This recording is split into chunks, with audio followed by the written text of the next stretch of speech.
ሰላም ጤና ይስጥልን የተወደዳችሁ የኤሪሳት ቴሌቪዥን ተከታታዮች ለዛሬ ሐምሌ 10 ቀን 2026 የተሰናዱ የቀትር ዜናዎችን ወደ እናንተ ማድረስ እንጀምራለን። እንድትከታተሉ በአክብሮት እንጋብዛለን።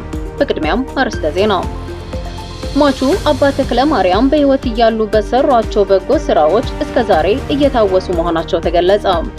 ዓለም አቀፍ የፓርላማ መረጃና ደህንነት ፎረም በአዲስ አበባ መካሄድ ጀመረ። ኢትዮጵያውያን ላኪዎች የእንግሊዝን ከቀረጥ ነፃ የንግድ መርሃ ግብር እንዲጠቀሙ ተጠየቀ። የዓለም አቀፍ መርከበኞች ማህበር ኃላፊ በሶማሊያ ውሃ ላይ በባህር ወንበዴዎች ታግተው የሚገኙ 44 መርከበኞች እንዲፈቱ ጠየቁ። ኢራን ዶናልድ ትራምፕን ለመግደል አዲስ እቅድ መያዟ ተገለጸ። ስፔን ከቤልጂየም የምታካሂደው ጨዋታ ተጠባቂ መሆኑ ተነገረ። ወደ ዝርዝር ዜናዎቹ እናልፋለን። ከኛ ጋር እንድትቆዩ በአክብሮት እንጋብዛለን። ሟቹ አባ ተክለ ማርያም በሕይወት እያሉ በሰሯቸው በጎ ስራዎች እስከዛሬ እየታወሱ መሆናቸው ተገለጸ። አባ ማሪኖ መጋቢት 20 ቀን 1942 ዓመተ ምህረት በኤርትራ የሰገነይቲ ንዑስ ዞን ወይም አዲፍን የተወለዱ ሲሆን በመስከረም 2013 ዓመተ ምህረት ከዚህ ዓለም በሞት ተለይተዋል። አባ ተክለ ማርያም ኃይለ ተስፋይ ወይም አባ ማሪኖ ከ20ኛው ክፍለ ዘመን አጋማሽ ጀምሮ እስከ 21ኛው ክፍለ ዘመን መጀመሪያ ድረስ ሕይወታቸውን ሙሉ ለሰብአዊ አገልግሎትና ለድሆች ድጋፍ የሰጡ ታዋቂ ኤርትራዊ የካፑቺን ካቶሊክ ቤተክርስቲያን ቄስ እንደነበሩ የሕይወት ታሪካቸው ያስረዳል። በፖለቲካዊ ችግሮችና ጦርነቶች ምክንያት በርካታ የአፍሪካ ቀንድ ዜጎች ስደት እንዲመርጡ በተገደዱበት ዘመን ለድሆች መጠለያ፣ ለስደተኞችም ደጋፊና ድምጽ በመሆን ያገለገሉ የሃይማኖትና የማህበረሰብ መሪ ነበሩ። በርካቶች እስከዛሬ ድረስ ስለ ሰብአዊነታቸው ምስክርነት ይሰጣሉ። ከኤርትራ ጀምሮ እስከ ሱዳንና የአውሮፓ አገሮች ድረስ የተዘረጋው አገልግሎታቸው በማይታክት ፍቅራቸውና በሰብአዊ ርህራሄያቸው ምክንያት የድሆች አምባሳደር የሚል የክብር ስያሜ አስገኝቶላቸዋል። ከ40 ዓመታት በላይ ለሰው ልጆች በአጠቃላይ በተለይም ለኤርትራውያን ስደተኞችና ለችግረኞች በታማኝነትና በትጋት አገልግለዋል። በበጎ ስራዎቻቸውና በሰብአዊ እርዳታቸው ምክንያትም በብዙ ሰዎች ልብ ታላቅና የማይረሳ ቦታ ይዘዋል። ከዚህ በተጨማሪ ስደተኞችን በትምህርትና በተለያዩ ድጋፎች ለማገዝ የመሪነት ሚና ተጫውተዋል። በ1977 በምስራቅ ሱዳን በወደል ሂላው ለሚኖሩ ኤርትራውያን ስደተኛ ልጆች በትግርኛና በእንግሊዝኛ የሚያስተምሩ ከመዋለ ሕፃናት እስከ ሁለተኛ ደረጃ ድረስ የሚያገለግሉ ትምህርት ቤቶችን መስርተዋል። በኋላም የትምህርት ቤት ወደ ከሰላ ከተማ ተዛውሮ በሺዎች የሚቆጠሩ ስደተኛ ተማሪዎች ትምህርት እንዲያገኙ አስችሏል። በተጨማሪም በ2005 በሱዳን የሚገኘውን የኦዲ ሸሪፈይ የስደተኞች ትምህርት ቤት በማደስና አዳዲስ የመማሪያ ክፍሎችን በመገንባት ከፍተኛ ሰብአዊ አስተዋጽኦ አበርክተዋል። አባ ማሪኖ ከ30 ዓመታት በላይ በጣሊያን ሚላን ከተማ በመኖር በፖለቲካዊ ችግሮችና በጦርነቶች ምክንያት ከአፍሪካ ቀንድ ለተሰደዱ ሰዎች እርዳታና ማህበራዊ አገልግሎት የሚሰጥ ትልቅ ማዕከል መስርተዋል። በመስከረም 2013 ከዚህ ዓለም በሞት ቢለዩም የድሆች አምባሳደር ያሰኛቸው በጎ ስራቸውና የከበረ ውርሳቸው በብዙ ኤርትራውያንና በበጎ ፈቃደኞች ልብ ለዘላለም ሕያው ሆኖ እንደሚኖር የሰሯቸው ስራዎች ይመሰክራሉ። ይህንንም የተለያዩ ምንጮች ያረጋግጣሉ።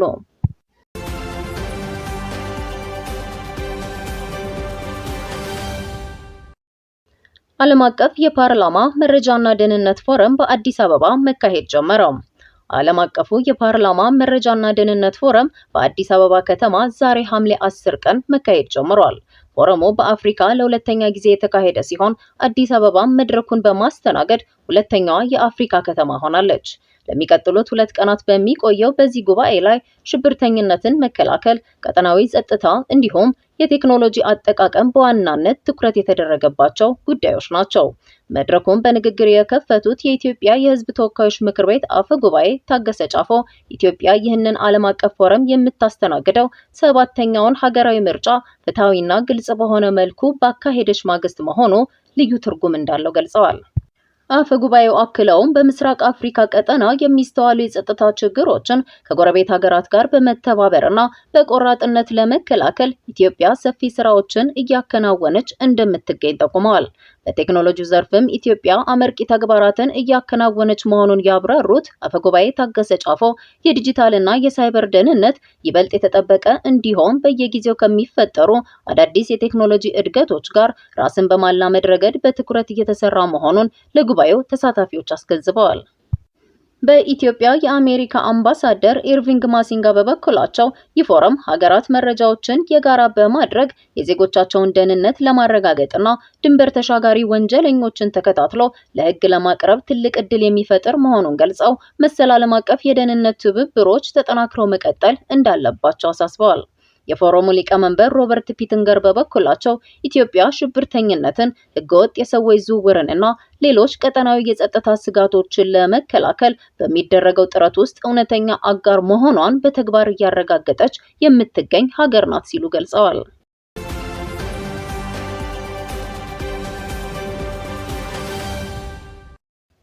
ኢትዮጵያውያን ላኪዎች የእንግሊዝን ከቀረጥ ነፃ የንግድ መርሃ ግብር እንዲጠቀሙ ተጠየቀ።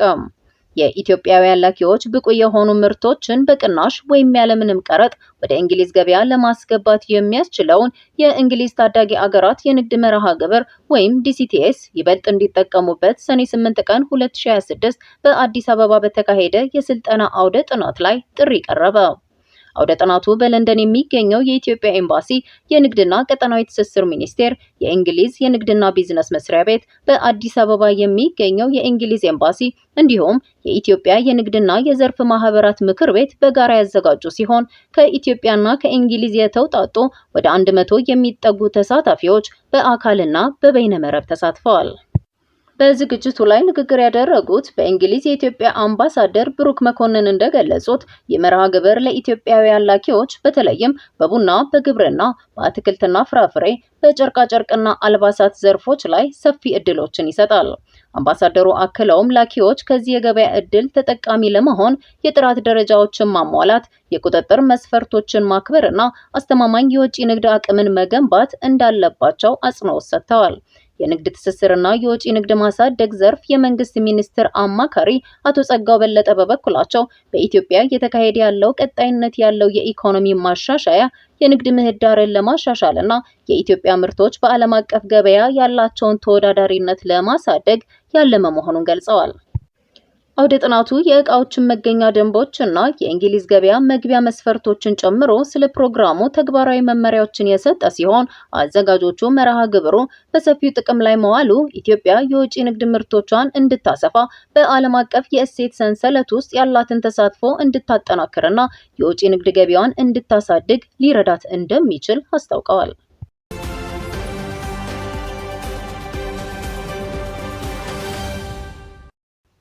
የዓለም አቀፍ መርከበኞች ማህበር ኃላፊ በሶማሊያ ውሃ ላይ በባህር ወንበዴዎች ታግተው የሚገኙ 44 መርከበኞች እንዲፈቱ ጠየቁ። የዓለም አቀፍ የባህር ድርጅት ዋና ጸሐፊ አርሴኒዮ ዶሚኒጌዝ እነዚህን 44 መርከበኞች ነፃ ለማውጣት አስቸኳይ ዓለም አቀፍ ጥረቶች እንዲደረጉ ግፊት እያደረጉ መሆኑን የሂራን ኦንላይን ዘገባ አመልክቷል። ዘገባው አክሎም እነዚህ መርከበኞች በ3 መርከቦች ላይ እያሉ በሚያዝያና ግንቦት ወራት በሶማሊያና በኤደን ባህረ ሰላጤ አቅራቢያ በባህር ወንበዴዎች ቁጥጥር ስር መዋላቸውን ገልጿል። ዶሚኒጌዝ መርከበኞቹ እጅግ አስቸጋሪ ሁኔታ ውስጥ እንደሚገኙ በመጥቀስ በአስቸኳይ እንዲፈቱና እነሱን ለማስፈታት በሚደረገው ጥረት የሚመለከተው አካል ኃላፊነቱን እንዲወጣ አሳስበዋል። ዶሚኒጌዝ በዚህ ሳምንት በለንደን በተካሄደው ስብሰባ ላይ ለድርጅቱ ምክር ቤት እነዚህ ሰላማዊ መርከበኞች ያለምንም እንግልት በፍጥነት እንዲፈቱ የእናንተን ድጋፍ እጠይቃለሁ በማለት ተማጽነዋል። በተጨማሪም የመርከብ ባለቤቶችና ኦፕሬተሮች ሰራተኞቻቸውን ከአደጋ ለመጠበቅ አስፈላጊውን እርምጃ መውሰድ እንዳለባቸው ያሳሰቡት የዓለም አቀፍ የባህር ላይ ድርጅት ዋና ጸሐፊው አርሴኒዮ ዶሚኒጌዝ ለባህር ተጓዦች ደህንነት ሲባል መልካም የአስተዳደር ልምዶችን መከተል አስፈላጊ መሆኑን ገልጸዋል። ሰሞኑን በቀይ ባህርና በኤደን ባህረ ሰላጤ ላይ ለመርከበኞች ደህንነት የሚያሰጉ የባህር ወንበዴዎች እንቅስቃሴ እየጨመረ መምጣቱን የጠቆመው ዘገባው ባለፉት 3 ወራት ውስጥ ከ24 በላይ መርከቦች ላይ የጥቃትና የዘረፋ ሙከራ መታየቱን አስረድቷል። በዓለም አቀፍ ደረጃ ስጋት ሆኖ የቀጠለው የባህር ላይ ወንበዴነት ከ2024 እስከ 2025 ባለው ጊዜ ውስጥ በባህር ላይ የተፈጸሙ ወንጀሎች በ17 በመቶ መጨመራቸውን ዘገባው አክሎ አስታውቋል።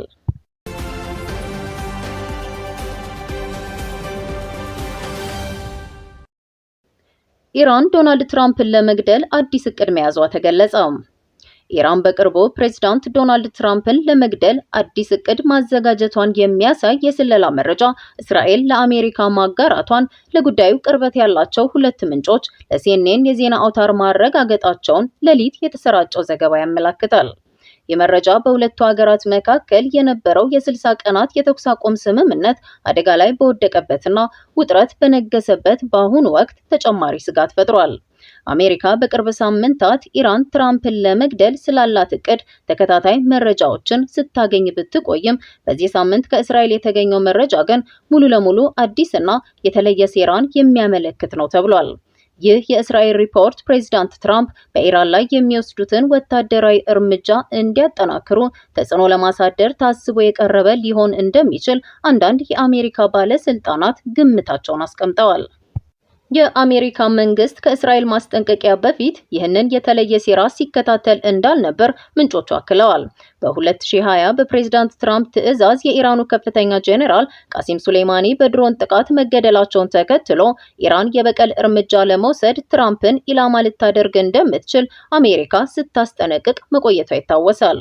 በጉዳዩ ላይ ከዎል ስትሪት ጆርናል ለቀረበለት ጥያቄ ዋይት ሀውስ ምላሽ ከመስጠት ይልቅ ትራምፕ ረቡዕ ዕለት የሰጡትን መግለጫ ጠቅሷል። እኔን ማጥፋት ይፈልጋሉ። በሁሉም የኢላማ ዝርዝራቸው ውስጥ እንዳለሁ አይቻለሁ።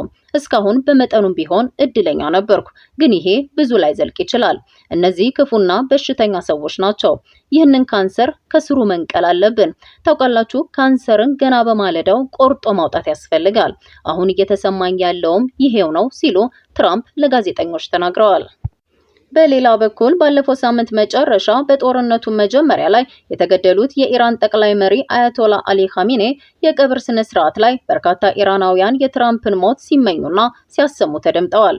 የእስራኤሉ ጠቅላይ ሚኒስትር ቤንያሚን ኔታንያሁ ትራምፕ ከኢራን ጋር እያደረጉት ባለው የዲፕሎማሲ ጥረት ላይ ጥልቅ ጥርጣሬያቸውን የገለጹ ሲሆን በቅርቡም ከትራምፕ ጋር በዋሽንግተን እንደሚመክሩ ይጠበቃል። ምንም እንኳን ትራምፕ ከኢራን ጋር የነበረው የመግባቢያ ሰነድ አብቅቷል ቢሎም እና በሁለቱ ወገኖች መካከል ጥቃቶች ዳግም ቢያንሰራሩም ከትዕይንት ጀርባ የዲፕሎማሲ ጥረቶች አሁንም እንደቀጠሉ አንድ የአሜሪካ ባለስልጣን ሐሙስ ዕለት አስታውቀዋል። ዋሽንግተንና ቴህራን እስከ ነሐሴ አጋማሽ ድረስ አዲስ የኒውክሌር ስምምነት ላይ ለመድረስ እየሰሩ ይገኛሉ። ሐሙስ ምሽት ሊወሰዱ የታሰቡ ወታደራዊ እርምጃዎች ለዲፕሎማሲው ሲባል ቢታገዱም በዩኤስ አብርሃም ሊንከን የጦር መርከብ ላይ ያሉ አብራሪዎች አስፈላጊ ሆኖ ከተገኘ ጥቃት ለመሰንዘር የሚያስችላቸውን ልምምድ በማድረግና የመከላከያ በረራዎችን በማካሄድ ላይ ይገኛሉ። የመርከቧ አዛዥ ዳን ኪለር በሺዎች ለሚቆጠሩት የመርከቧ ባልደረቦች ሁኔታዎች እየተካረሩ መምጣታቸውንም አስታውቀዋል።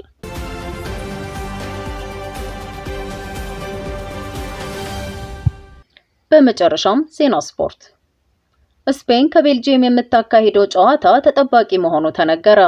በአሜሪካ፣ ካናዳ እና ሜክሲኮ ጥምር አስተናጋጅነት እየተካሄደ በሚገኘው የ2026 የዓለም ዋንጫ ውድድር የሩብ ፍጻሜ ጨዋታ ዛሬም ቀጥሎ ይደረጋል። ምሽት 4 ሰዓት ላይ የአንድ ጊዜ የመድረኩ አሸናፊ ስፔን ከቤልጂየም ጋር የምታደርገው ጨዋታ በጉጉት ይጠበቃል። ስፔን በ16ቱ ጥሎ ማለፍ ጨዋታ ፖርቹጋልን እንዲሁም ተጋጣሚዋ ቤልጂየም ደግሞ አዘጋጇን ሀገር አሜሪካን በማሸነፍ ሩብ ፍጻሜውን መቀላቀላቸው ይታወሳል። የ2010 የመድረኩ ሻምፒዮን ስፔን በድጋሚ በመድረኩ ለመንገስ የምታደርገውን ጉዞ ለማጠናከር ወደ ሜዳ የምትገባ ይሆናል። በፈረንጆቹ 2018 ወርቃማ ትውልዷን ሳትጠቀም የቀረችው ቤልጂየም በዘንድሮ የዓለም ዋንጫ እስኬት ድረስ ትጓዛለች የሚለው ተጠባቂ ሆኗል። በስፔን ብሔራዊ ቡድን በኩል በዘንድሮ የዓለም ዋንጫ 4 ግቦችን ያስቆጠረው ሚካኤል አያርዛባል እና ወጣቱ ኮከብ ላሚን ያማል በዛሬው ጨዋታ ይጠበቃሉ። የሁለቱ ብሔራዊ ቡድኖች አሸናፊ በግማሽ ፍጻሜው ከፈረንሳይ ጋር የሚጫወት ይሆናል።